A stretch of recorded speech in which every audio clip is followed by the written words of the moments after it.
The show's about to start. Are you ready?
What's going on? Welcome to the show.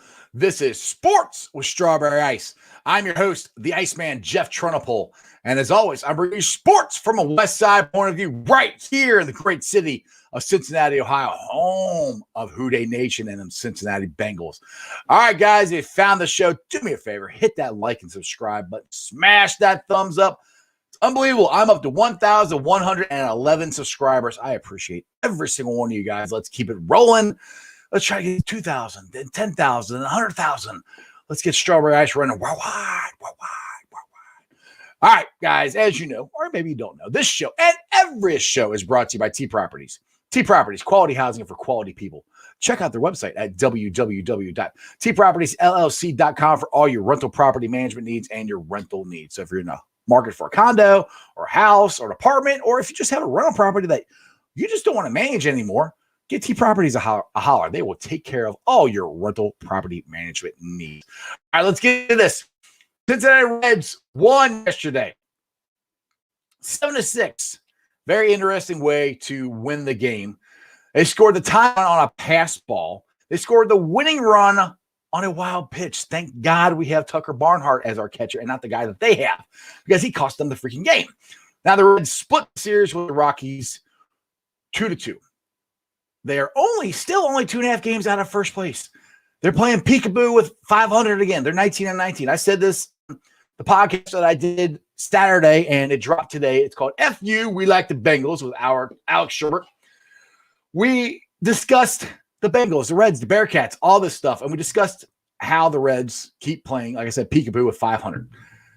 It's not over. It's not even close to being over. We're 2.5 out. We are still in this thing. The Reds hopefully can go on a long winning streak and take over first place, and hopefully that starts tonight versus the Giants at 6:40. We got Sonny Gray on the mound, who is 0-2 with his 3.55 ERA, versus Webb for the Giants, who's 2-3 with a 4.74 ERA. Now, Chad Brendel tweeted this out earlier today, and I try to keep updates on for my Bearcat fans, and I thought this was kind of cool. He said, more confident than ever that things continue to move towards DeMar Johnson joining the Bearcat staff in a support role, and Kyle Washington to be added as a grad assistant. I think that's good news. Anything where you can get former Bearcats on the staff would be great. And there's something going on with my computer right now. I cannot figure out what is going on. Please stop doing that. I can't see anything. All right, that's better. Start clicking on things. I can't see my own screen. Anyway, but I do think those are good moves for the Bearcats as far as trying to keep the tradition and keeping old Bearcats, former Bearcats in the program is a good thing. Now, I do want to get back to the Reds here real quick before we get to our guest. This is the lineup today. He's got DeWink back left field, leading off Senzel, hitting second, playing third base. That's interesting. I don't I think Senzel's played like a half a game or something at third base in the major, so this will be interesting how he does. But hell, he's played second base great. So if he plays as third base as he's played second base, we're gonna be fine. My boy Nick Castellanos Cablastos is back in right field. Tyler Nyquin is in center field. Gino is at shortstop, and I think he's starting to come around. At least I hope so. Farmer's at first. Tucker's catching, and Jonathan India and Sutton Gray are at the back end of it. So let's get to today's guest. And now he's the last one. I've had everybody else from Cincy Jungle on here. I've had Ace and Zim on here. I've had Anthony and John on here. So it's time I got the coach, the man who breaks the film down. He's none other than Matt Minich. Matt, what's going on, brother? How you doing today? I'm good. How are you doing? Good. I like I said, we're saving the best for last year from Cincy Jungle. We had to get you on here. So I appreciate you joining the show. Yeah, glad to be here. I just like everybody to just tell everybody about your podcast, because yours is different than what everybody else does on Cincy Jungle. You kind of break the tape down and stuff like that. Go ahead and explain that a little bit for us. Yeah, so over on the Orange and Black Insider, I do an audio podcast where I have some guests on, and usually I try and bring on people that are pretty big in X's and O's from opponents or from the school that they drafted a guy out of, or somebody that has a little bit more information and a little bit more background than I do in a certain area. But the big thing I do is I do videos on our YouTube station. And I break down different plays, different concepts, different players, free agent acquisition, things along those lines. This year I'm actually focusing. My draft content has been in article format, but I use video clips for that. So if you follow me on Twitter at Coach Minich, I do. You will see a lot of random clips where I don't give you a lot of information. You mentioned John, John Sands is another guy. Yeah. They'll put up videos and they'll do like whole threads and they'll talk about them and they'll do audio over the video and they'll do all this on Twitter. I'm a little older, probably not quite as technologically sound. I'm with you on that, brother. I'm with you on that. These young boys who do a lot of stuff on Twitter, I'm like, how the hell do they do that? Yeah, and those guys both do a great job. They're both people you should be following for that type of stuff as well. But what I do is I'll put up a little clip of something. And usually I don't really give out much information. I'll just be like hips or, down block. You know what I mean? And then people are like, is this good? Is this bad? What am I looking at here? But there's always an article coming. So I just put those up. Basically, I use Twitter as a method of getting these short clips on, and then I'll break them down in an article. So right now I'm going through the draft doing that. I just had one come out on Jackson Carman. I've already done Sample and Osai and Tyler Shelvin coming up next, probably later this week. It was supposed to be today, but you know how things go sometimes. Yes. I didn't quite get to it, but that should be coming up later this week. And yeah, I just kind of try and look at what these guys are capable of. Everything I do too, look, there's a lot of negativity, and I think that you can understand it's hard being a Bengals fan. Yes, I've been one for 46 years. I completely understand. Yeah. So what I do is, from a coaching perspective, I've got a background in coaching. I've coached at pretty high level. I actually coached South Dakota State, who just lost in the national championship game this weekend. That was where I started off my career as a GA. So I've got a pretty strong background in that area. And, although that involved recruiting, you're not a GM at that point. You're like, you're bringing in the guys you can bring in. And to a certain extent, you've got what you've got. You can go out and try and improve your talent, but you've got what you've got. So the way I always look at things is, all right, I'm not trying to say that I agree with a pick or an acquisition or what they're doing. I'm always trying to figure out, if I'm the coach and this is what the GM hands me, right? How am I going to win with this? That's the perspective I try and take from it. How can this pick work? Not was this a good pick, but how can this work, and what are the potential for this guy? And so that's kind of the approach I try to take to is, it's not everything's going to be great. It's hey, this is how it could work out, sort of situation with that. No, you're looking at it from a realistic point of view from a coach. Like, say, okay, I brought this guy in, or this guy they brought into me. What can I do to make it work? And this is how it can or can't work or whatever. So I totally understand that. Yeah, and a lot of people will say, like a coach just can't say, well, the talent sucks, because you're just gonna get fired. Right. You know what I mean? Exactly. Like, if you just sit there and you're like, oh, you know what, you didn't give me any good linemen, so they can't block. What do you want me to do? Yeah, like, exactly. They're gonna get somebody else that can work with those guys. Right. So that's the way I always look at it. And yeah, I mean, I've had those conversations where it's like, coach, this guy can't do it. It's like, well, he better do it, because we got kickoff at noon on Saturday, so you figure it out. Yeah, exactly. I can totally see that. Like, dude, this guy's That's why I hired you. Like, I know. I can't do anything with him. Like, well, okay, then you're finding another job. Like, you know what? Never mind. I'll figure something out. Exactly. All right, we got a little question or statement in here from the chat already. All right. Marvin wants to know about Trent Taylor. Say he's looking pretty good. You got anything on him? I mean, it's interesting because they haven't really had a guy like that. Right. I think he's 5'8". You know, he's a smaller guy. I believe he has some experience returning punts, which is something they need without Erickson. But even Erickson, like, we think about Erickson as a small slot receiver. He was a 6-foot guy. Like we've just for years we've had Muhammad Sanu and AJ Green and Marvin Jones. We've had all these monsters. Right. So we think about him as small. So it's interesting because with that comes a little bit of a different skill set. Obviously, he's a very big changeup to Tyler Boyd in that slot position. That they're playing the slot in a very different way.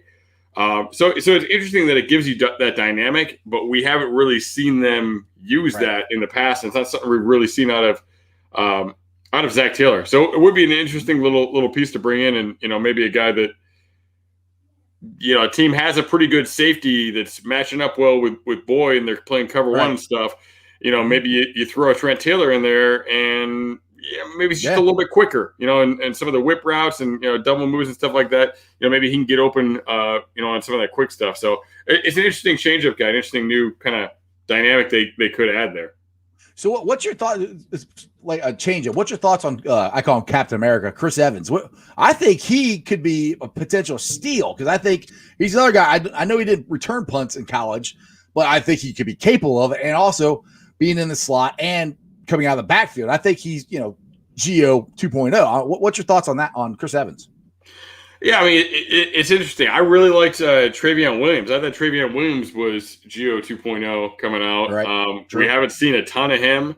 Now you've got Evans in there competing. You've got Puka Williams in there competing. Yep. I don't think Puka actually returned punts in college either, but I've heard that I believe I heard that he was catching some punts already in minicamp. So both of those guys are guys that have that type of skill set along with Trent Taylor. Right. So there could be a little bit of that dynamic with all those guys. Samadri, I thought, did a really good job last year. He doesn't really. I was very impressed with him. Yeah, he didn't give anything like super dynamic in the pass game like Gio, but he gives you. First of all, he really impressed me as a pass blocker. I didn't know he was that good of a pass blocker. Right. But then he ran the ball very well also. So he played a lot of special teams as well. I think he's going to make the team. I think it's very likely that he makes the team. Who's getting that third spot? Right. That's going to be an interesting competition. There could be, the fourth. There will be a fourth guy. Likely that guy's not going to be active. So that's a guy that doesn't necessarily do anything major on special teams. So I think that could be a big competition between Evans and Puka for that special teams role. It sounds like from what we're hearing that offensively they want to leave Joe Mixon on the field. They want to get him involved in the pass game. All 3 rounds, And now you're not spending $10 million or whatever you were spending on Gio, so you can justify all of the above with these guys, leaving them on the sideline, and just rolling with Mixon, for sure. So I mean, it's really gonna be interesting to see how they play that out. How that comes about, but definitely some interesting candidates in there for that type of role. One thing I like, and I've said this on the show lots here this year, is I like competition. The more competition to me, the better. And I was watching highlights of Burrow for the 10 games he played last year, and I forgot how many passes before Mixon got hurt, how many passes Mixon caught. And he actually, the highlight reel, I wasn't watching it for Mixon, I was watching it for Joe. But then I'm like, man, he was actually pretty good out of the backfield. The little bit they used him. So Mixon actually has some pretty good hands, better than I think he gets credit for, to be honest. Yeah, and I don't know if it's because Gio's been there that he hasn't really had that opportunity to shine in that area. He's not great in pass protection. And that's a big part of it. He's got to work on that. That's why Gio was in there third downs all the time. Yeah. So I mean, if you put him in on third down, you're kind of giving something up. Even if Gio is going out for a pass, like the presence of a Mixon over Gio lets you know there's a higher likelihood that he's going out for a pass. So right. So I mean, it'll be interesting to see with that. I mean, that's a really important thing. Pass protection for running backs. You're usually you're cut blocking a guy who's blitzing. He's unaccounted for in another area. Right. It's a really underrated thing, especially as we look at what the pass game is in the NFL. You've got to be able to do that, and that can get Burrow hurt just as quickly as any problems on the O-line can. So it's definitely an important thing, and when I was a tight end / running backs coach as a graduate assistant, and that was all these guys were recruiting. They were all pretty good, and that was the deal with it was. You got blocked. If you're not picking up in pass protection, you're not going to play. Exactly. All these guys are good. So that's another benefit to having competition in these areas is you can put a lot of pressure on guys and saying, hey, if you don't do that, it's not going to matter. So, it'll be interesting to see. He has he did some really good things in college, coming out of the backfield as well.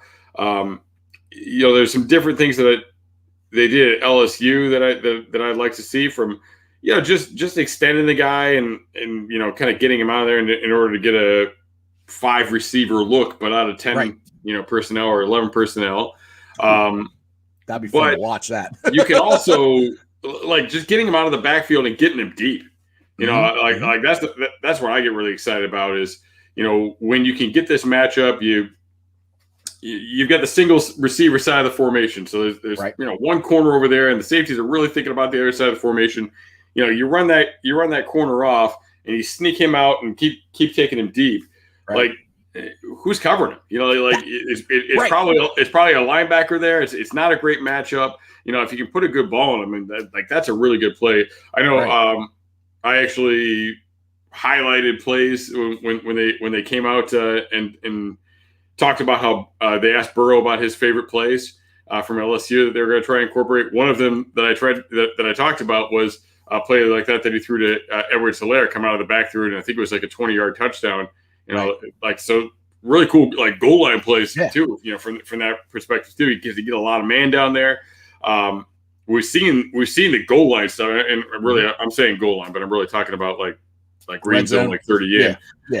But we've seen that in the goal line. They ran it twice last year to Mixon, and it was basically it's pretty much the same concept as Philly special, except the quarterback threw the ball. But where they just sneak him out into the flat, he caught it going the other way, and he's wide open. He caught it in the corner, didn't he? There's one right in front of the corner, corner of the end zone. Yeah, that's the highlight. I saw it. Get kicked up and yeah. I'm like, man, I forgot. Because it's been a couple months since they played, so I kind of forgot about that. But yeah, and that's the part I'm really, really excited about for this offense. Is like you say, you just said we were spreading out 5 wide. I'm thinking 4 wide, 5 wide. There's not going to be. It's going to be really hard for any defense to double team any of these guys, I think. And that's where they always go, we had the Chase versus Sewell debate and everything. But I kept saying, I'm like, look, if you spread them out and you can't double team anybody, they can't stack the box. He's going to get rid of the ball, 3-step drop. The ball's going to be gone. You don't have to have 5 Penei Sewells. Our offense, that's where Chase protects Joe Burrow more than I think people think he does. And he gets that deep ball. You got Mixon coming out of the backfield. Boyd, Higgins. It's to me, I'm making it. I look at everything with orange colored sunglasses on. Actually, I own a pair of Bengals sunglasses over there. So I think it's going to be extremely fun. I really do think we're going to have a chance to score 25, 30 points a game this year. I don't know. What do you think about that? Am I over optimistic with the offense, or what do you think? No, I mean, I think it's a good shot of it. And yeah, it does open up a lot. You know, you can't stack the box. You've got to worry about Chase vertically more than you have to worry about those other guys vertically. So, that, you know, that's a big aspect, a big help to it as well. But he's still a guy who, despite not being a giant like some of these other guys are, he can make those contested catches, which works really well with Burrow's strength. Yeah. So that was my thing with him, is that, like, he might not be the perfect prospect, you know, and if I'm putting together a board for a generic NFL team, maybe Penny's above him, but I just think he's a perfect fit for this team and for the style of the quarterback play. Exactly. You know, and for what they need. You know, and honestly, like, it's great that he knows Joe Burrow and that they had great success together. Right. But if he was making the types of plays and making the types of catches he was making, and he was doing it at Alabama or Ohio State, or, you know, anywhere, well, Ohio State maybe not a great example, but anywhere when Burrow wasn't there, right. You know, like, it'd be the same thing for me. Like, it's like that's the guy. You know, he's just such a good fit for what they want to do. And yeah, I agree with you 100%. You know, that's going to open things up. They can't stuff the box. From a run game perspective, you know, you've got the numbers to be able to block guys because for that reason. But from a pass game perspective, if they have to declare themselves, you know, when you spread them out, right. And if you're dedicated to having two high safeties, you know, which we'll see more of this year, right? That declares itself a lot faster, and those guys, they're going to have to be farther out, so they can't blitz as quickly, right? And if they start creeping up, it's a lot easier to see, and boom, you just dump it off real fast. So, and I also think that's going to open up the run game for Joe Mixon too. If you get, because you know, they always say, typical NFL, the run game gets the pass game going. Well, this might be the opposite with as many weapons as we have. I think the pass game might get the run game going. And if Joe Mixon can actually make a cut, and it's beyond his first cut, and it's beyond the line of scrimmage, that would be awesome, because he hasn't gotten to do that in the last couple of years here with the Bengals. Yeah, and we got his boy back. You know, we got Frank Pollock. Frank Pollock, yeah. I believe Pollock's 1 year in Cincinnati was Burrow's career year. Yep. I think he had 1,500. I believe that was the year. Led the AFC in rushing, was like fourth in the league, something like that. Yep. So, I mean, all these good things. And look, was the O-line better then? Like, talent-wise? No, I think the O-line's better now than it was then. Yeah, I mean, to be honest. I think they had Bowling. You know, Clint Bowling. I'm messing up his name slightly, but I'm not going to get it right because it's just a mental thing at this point.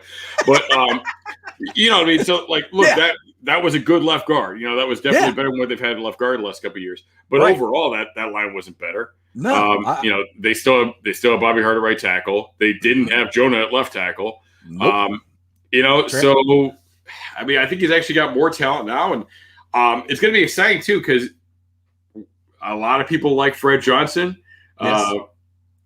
I like him at tackle. I don't want to see him at guard again. Oh, definitely not. But yeah, I mean, like, what can we get out of Fred Johnson now? What can Frank Pollock? You know, let's see how much better of a football coach is he. What can he get out of a guy like Hakeem Adeniji, who I like him a lot. Myself and Dave Lapham are like co-presidents of the Hakeem Adeniji fan club. I'm there with you. I like him a lot. I think and I like the kid that got out of East Carolina, Deontay Smith.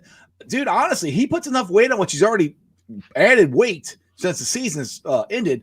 I think he's could be our future right tackle. We might not have to move Carmen from guard. We might be able to keep him at guard, and Smith could be a right tackle. That's a year or two down the road, but it could happen. Yeah, and that's the thing is, I think the Reef signing was a great signing. You know, it gives you a buffer. It didn't force you. It made you not be forced to take Penei Sewell. Right. It made you not be forced to take a guy you can plug and play at right tackle in the second round either. So, the Carmen, I actually tweeted, there were whispers of Carmen before day 2 of the draft. Yeah, I tweeted that the first I like to, when I evaluate film, I'm always trying to remove bias. Right. So like the first time I watch film, Uh-huh. I don't like go by like, is he doing this? Is he doing this? And, Right. like that stuff's important, but I just try and like write thoughts. Mm-hmm. And sometimes it makes no sense. It's usually very graphic. Yeah. Definitely, not appropriate for the podcast. But the first words I wrote for him was "we're not good." Oh boy! but that's the thing is that like I honestly like I was looking at him as a tackle, and Yeah. I didn't project him to guard. I didn't see anything that made me just go, all right, well, this guy can play guard. Once Zach Taylor made it clear that he was a guard and that Riley Reef was definitely the tackle, I went back and I watched it. I was like, okay, that I see, Right. And the problems that he has at tackle. First of all, a lot of the issues I had with him were later in the season. When back injury just was bothering him. Yeah, right. He got really high in some of those games, and he was a little bit slow coming out. But overall, he played with pretty good quickness, like in short spaces, which as a guard, you're limited. You got a guy on either side of you. So, you got to play in a phone booth. So I think it really plays well to his strengths, and he can move. He can move. He can get out. He gets out on screens and just destroys people, and dominating inside blocker. So I think it makes a lot of sense. And if he's never the right tackle, but he's the guard. He's a beast of guard. Yeah, that's fine. Right, because the thing is, like Malik Wright came on my show the second night of the draft, and he's kind of like, oh, and he wouldn't tell me who they were going to draft. And I said, all right, I'll put it to you this way. I said, if they trade back and they draft this guy, which he was talking about Jackson Carmen, I said, will you be okay with it? He said, yes, I'll be fine with it. I just don't want him to take it at 38 or whatever the Bengals were picking in the second round. So that's where I'm like, to me, that's the winning move of the draft for the Bengals, for them trading back, adding 2 fourth-round picks, and adding the guys we added. I mean, that enabled us to draft a kicker who I think is the best kicker in college. Yeah. And I don't care. I'm not overhyping this. That was a big move for the Bengals. This kid's a stud. We have a weapon, an actual weapon as a field goal kicker now. So, I mean, we won't have to worry about, Fat Randy coming in, making a 55-yard field goal, then missing a 10-yard one. This kid should make it all the time. Yeah, no, absolutely, and he's got a huge leg. Leg cannon. That's what Bengalorian I think is calling him, the leg cannon. Yes, yep. So I mean, I think that opens up a lot. That opened up the draft and a lot of them to do that. And if you look back, it happened differently. I think there were a lot more, compensatory picks and things like that. But they had, I believe, 3 fourth-round picks, 2 fifth-round picks, and 2 sixth-round picks the year they took Jake Elliott. Oh, so you got me on that. I don't remember. Yeah, it tells you a little something that's like maybe like it's hard. Like we talk about analytics, and sometimes to me the problem with analytics in football is you don't always have a big enough sample size. And this is clearly not a big enough sample size, but it does like indicate like maybe the Bengals think we could take a kicker first. But we've got to make sure we kind of load that area so we can take care of the other needs we need in the 4th and 5th, and be the first ones to jump on a kicker, because Jake Elliott wasn't supposed to be the first kicker taken that year, but he was. Right. So it definitely opened up that door to be able to do that. In addition to adding Shelvin and was that Smith's pick too?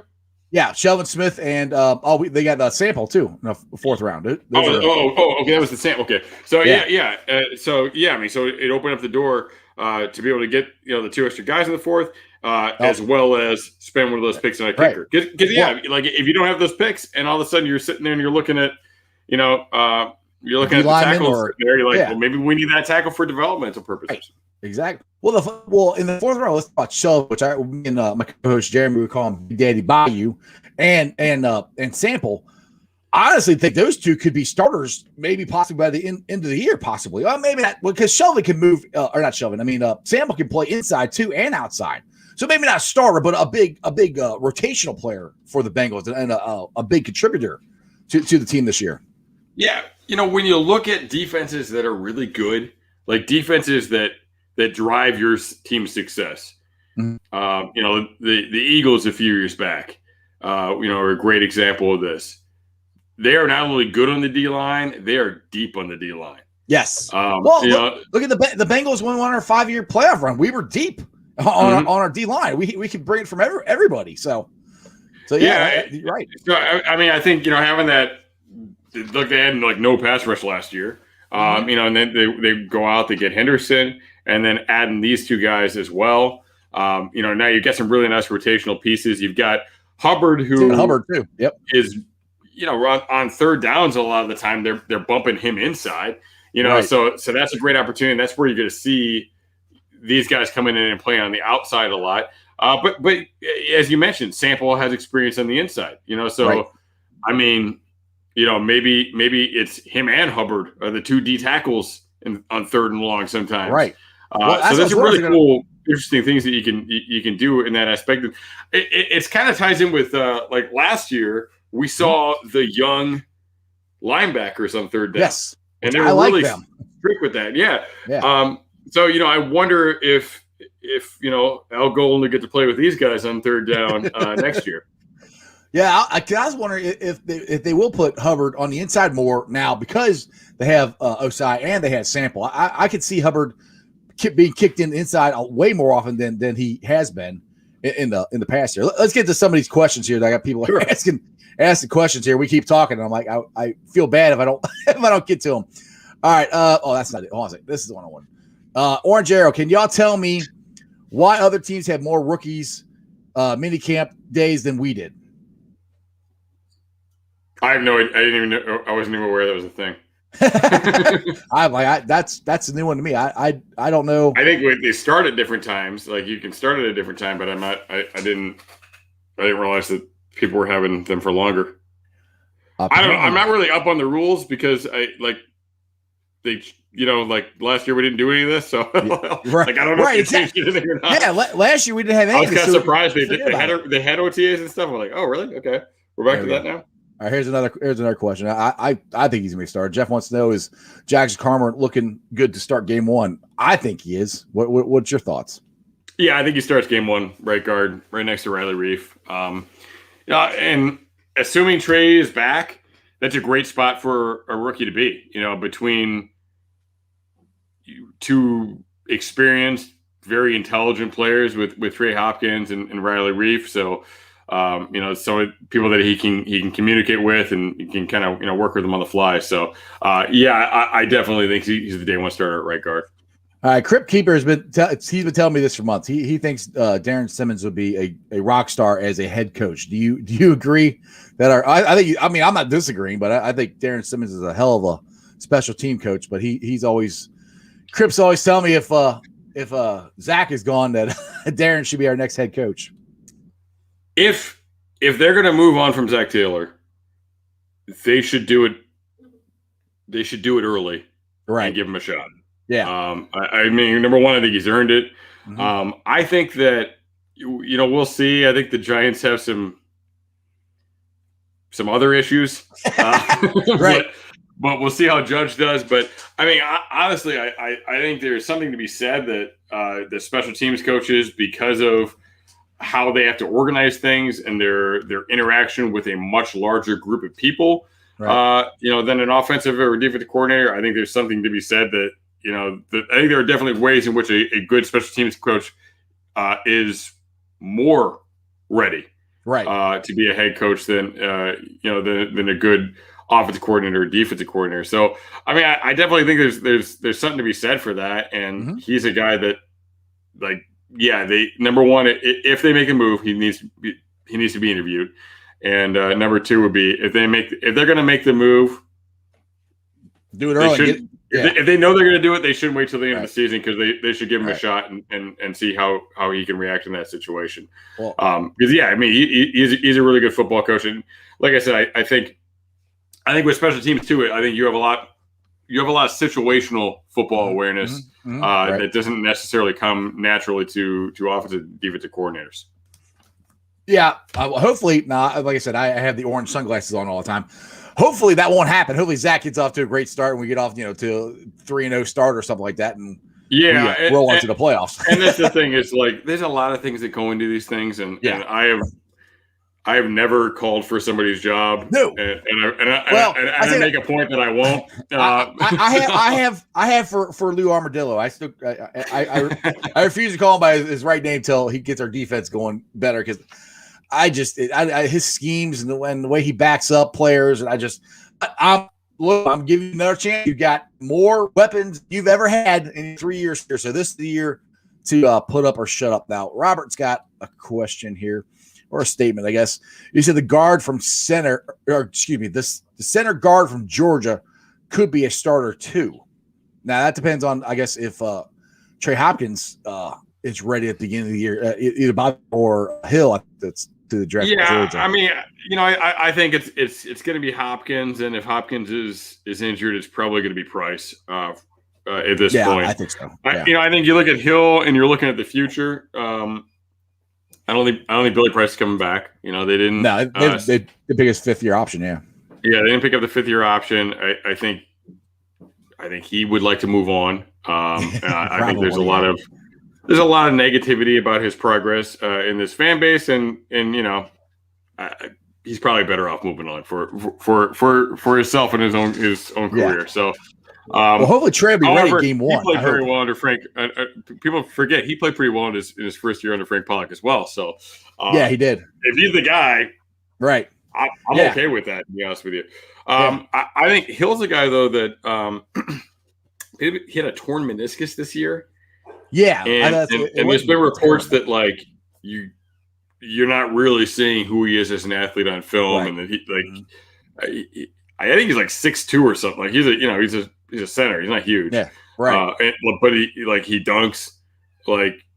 So he's a guy that can move around a little bit. So there's a lot of potential there. And I mean, maybe he becomes something. Maybe he becomes something at one of the guard spots. Right. That's right. Well. I could see that happen. Because you got Spain and you got Serafili, which I know Serafili isn't how you say his name. I can't ever say it freaking right.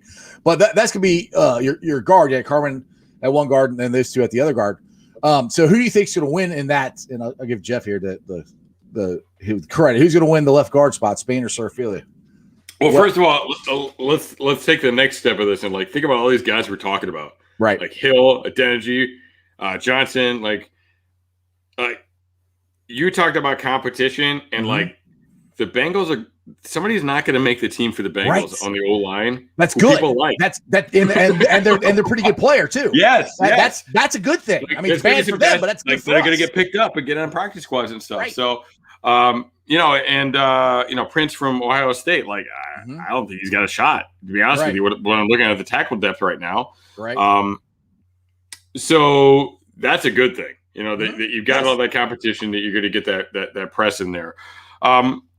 Both of those guys have primarily played left guard in their career, and both of them, they brought him in here and they tried to make him right guards because they needed a right guard. The hell, they had Spain play tackle last year.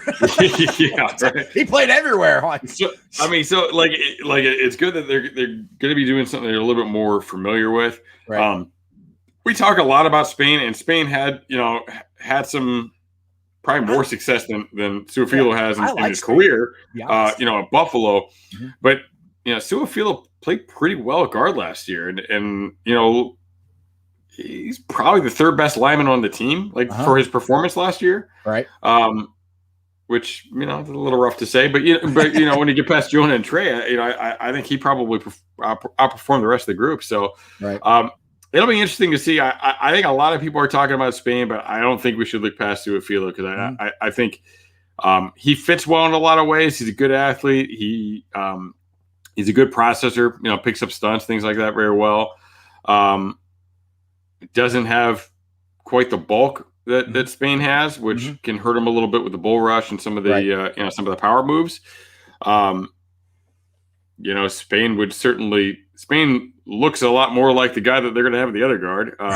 So I mean, I say that kind of tongue in cheek, but if that's what they're going for, right.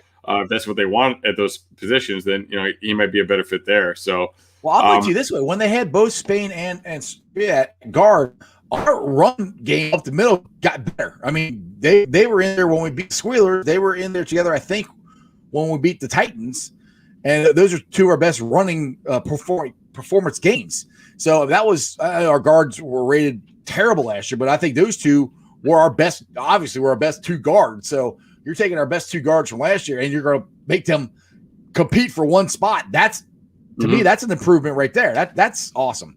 And Spain, they brought him in and had him start it right.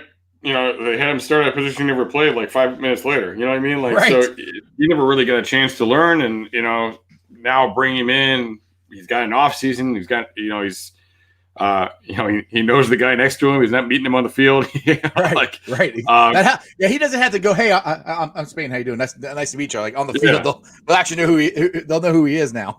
I mean, there's definitely a chance we didn't see the real him because he didn't have that preparation before. So, I mean, either way, like it's a great situation, you know, having those two guys having that competition. And we've seen in the past, like you got to have depth. You know, like so building that depth is going to be huge, and I mean that's the big thing about Hill too. Like, you know, Hill might end up being a practice squad guy because they've got Price and they feel better about Price or something like that. But having that guard center versatility that's gonna help him. Well, you know, and that's gonna help him rise up the ranks.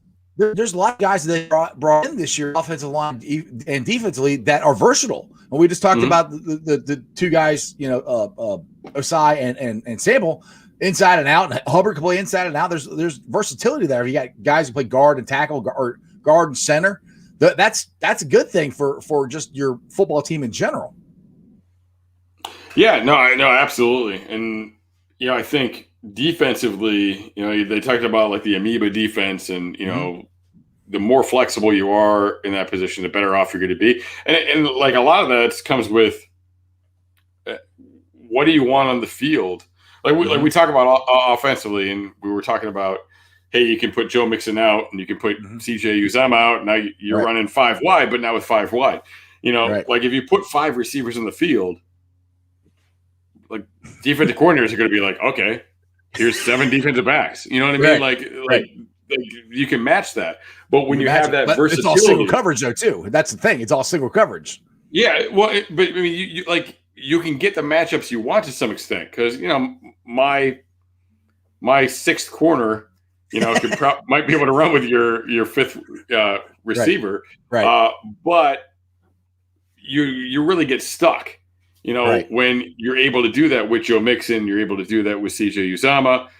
Now all of a sudden it's like, all right, well, I can't get in my dime corner or my, you know, my 6th guy, you know, so all of a sudden it's like, well, can this guy run with CJ Uzomah, this linebacker that I had to put out there, really out of position? And a lot of times that happens. That now a linebacker is playing outside. So he's not even useful in the run game because they put a linebacker out there to cover Joe Mixon to get the matchup. So I mean, it creates running opportunities for Burrow at that point. But you know, like you're not using your talent the best, and so having versatility on defense allows you to match up with those different things. Exactly. Kevin's got a question here. He says, "Is this a do or die year for Jonah Williams?" I think Jonah gets a bad rap. Like that, you had the same reaction I have. Like, well.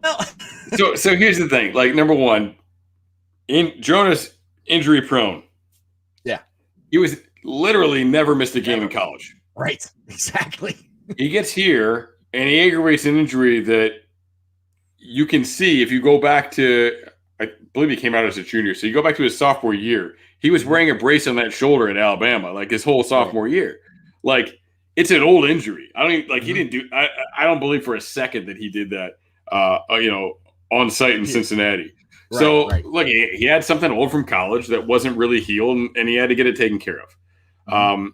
So to me, that's not even an NFL injury. So now we're dealing with he played 10 games last year. I don't think that's that bad. Well, I think they shut him down, to be honest. People miss games, you know. Yeah, and they definitely shut him down. That's the bigger thing. I think he could, if we're in a playoff hunt or anything, I think he would have played.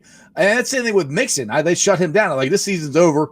There's no point in trying to get you guys out here and get more injured. That's where I looked at with Jonah. Yeah, exactly. And I definitely think he comes back by the end of the year. But yeah, he had one injury that wasn't very long in the middle of the year, and he had another injury that shouldn't have been that long at the end of the year. Right, exactly. Royal Flush Terry says, every year we hear about the Bengals wanting to run the ball a lot more, and every year it fails. For the preservation of Burrow's knees throughout 17 games, I think we have to run heavy this year. What's your thoughts on that? They ran the ball pretty well when Frank Pollock was here last time around. Yep, and he's the running coordinator. We keep putting a lot of stuff on Frank Pollock, but this is a huge. This could have been the move of the offseason to get him back. To be honest, I really do. And I think, like, I have been a defensive coordinator.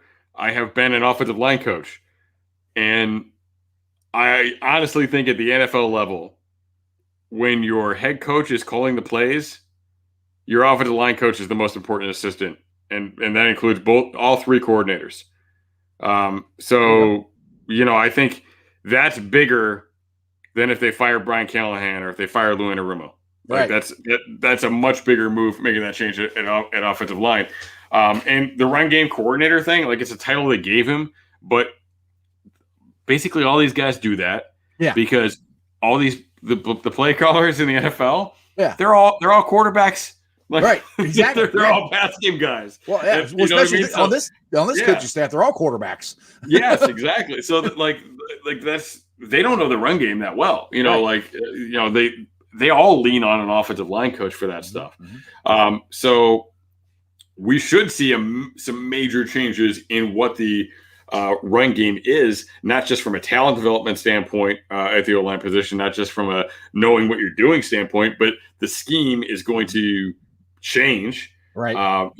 It might not be obvious how it changes. Like, they're going to be running a lot of the same types of plays. They were blocking schemes and stuff like that. What are the rules? Right. What are the adjustments to it? Right. How do you, like, we talk about the versatility in defense, like, defenses can move around. They can line up in so many different ways. The Bengals are running, they're running a 3-4 defense. They're running a 4-down nickel. They're running all this stuff. And a lot of times, they're running it with the same personnel on the field sometimes. So you can't make those adjustments.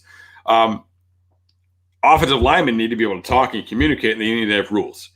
So when a defense comes out in a certain front, a certain position, you're saying, hey, hey, Cheetos, you know what I mean? And like that, right. And it's probably telling the center to do something, but whatever it means, like they're communicating with each other, and then they're on the same page and they're making that adjustment. So that stuff is huge, and having those adjustments built in for the run game, for pass protection, that's the change that it's going to be less obvious, but I think you'll see the results of. Well, I say it'd be less obvious, but it'll be obvious once you see the results. Like you just said, I think Mixon is going to have a breakout year, and dude, this, like I said, I might be I am overly optimistic. That's just me when I come to my teams, but I think this is going to be a lot of fun to watch, and I think they've got a lot of weapons, and I think, and I'm for Zach Taylor. I think he is a creative guy when it comes to offenses and what to do.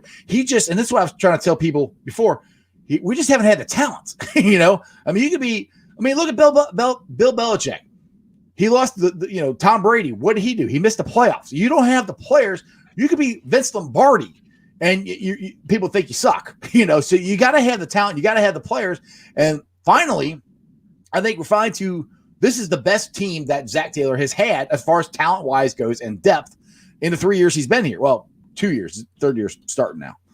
But let's see here. Stewart has got good. I was just going to add to that too. Not only is it the best talent he's had, it's almost no Marvin Lewis guys. Right. And if you get rid of Huber, I think he's it.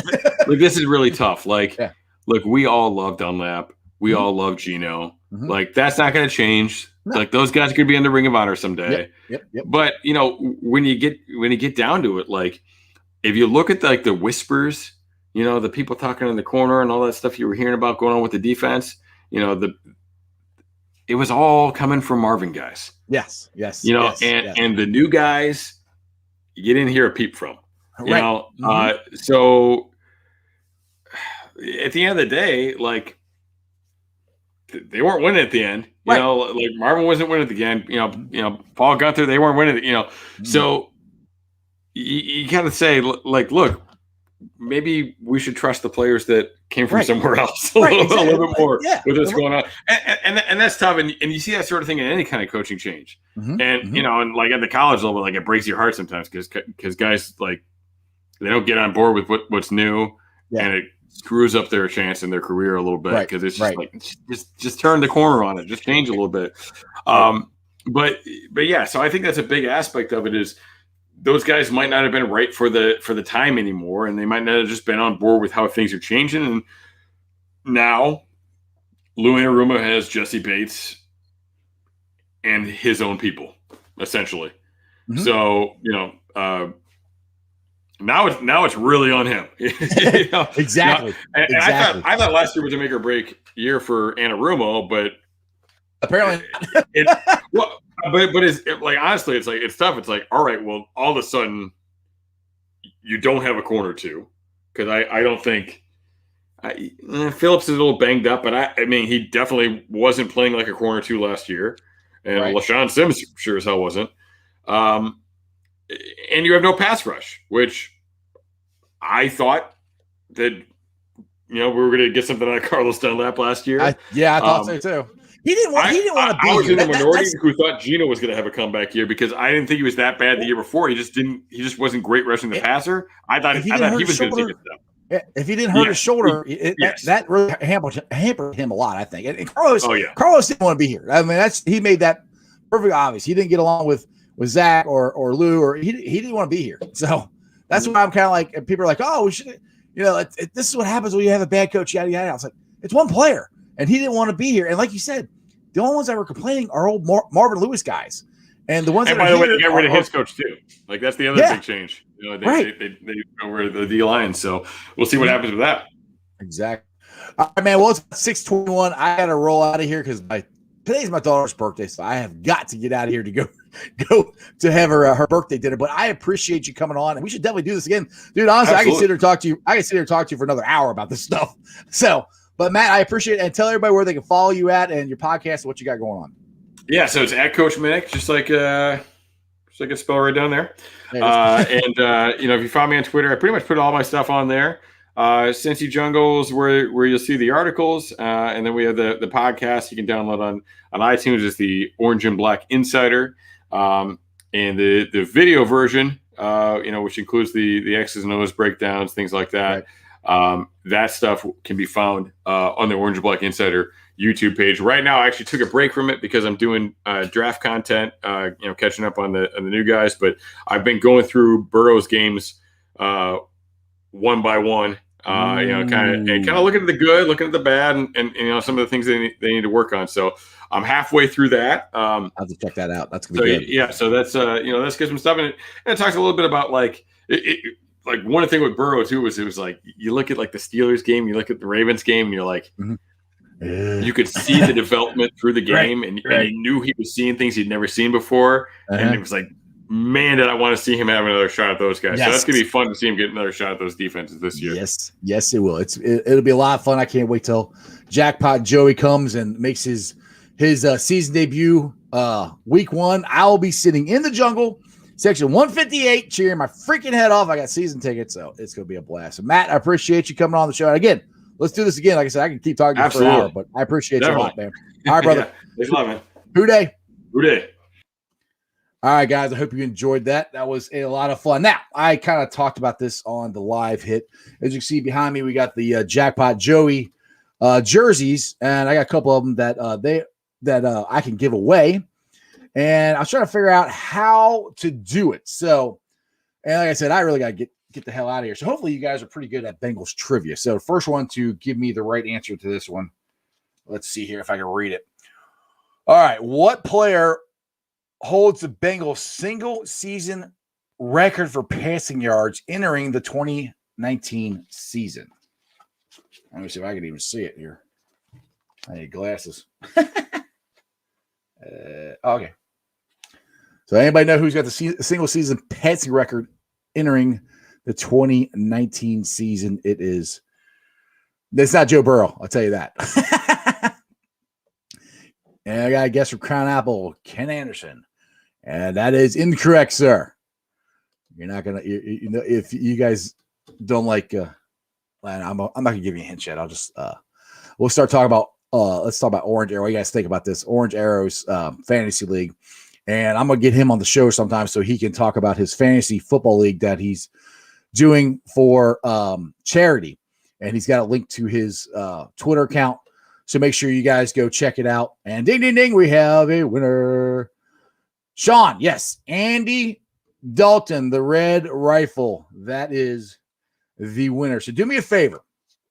Either DM me on Twitter your address or instant message me Strawberry Ice on Facebook. Either way, and send me your address and stuff, and I will try to get that. What size? Because I got like I think I got a large and extra large. Those are the only sizes I have right now, but we will be getting more of those out. Matthew, right here, he's the one. It's his deal. I'm just helping promote it.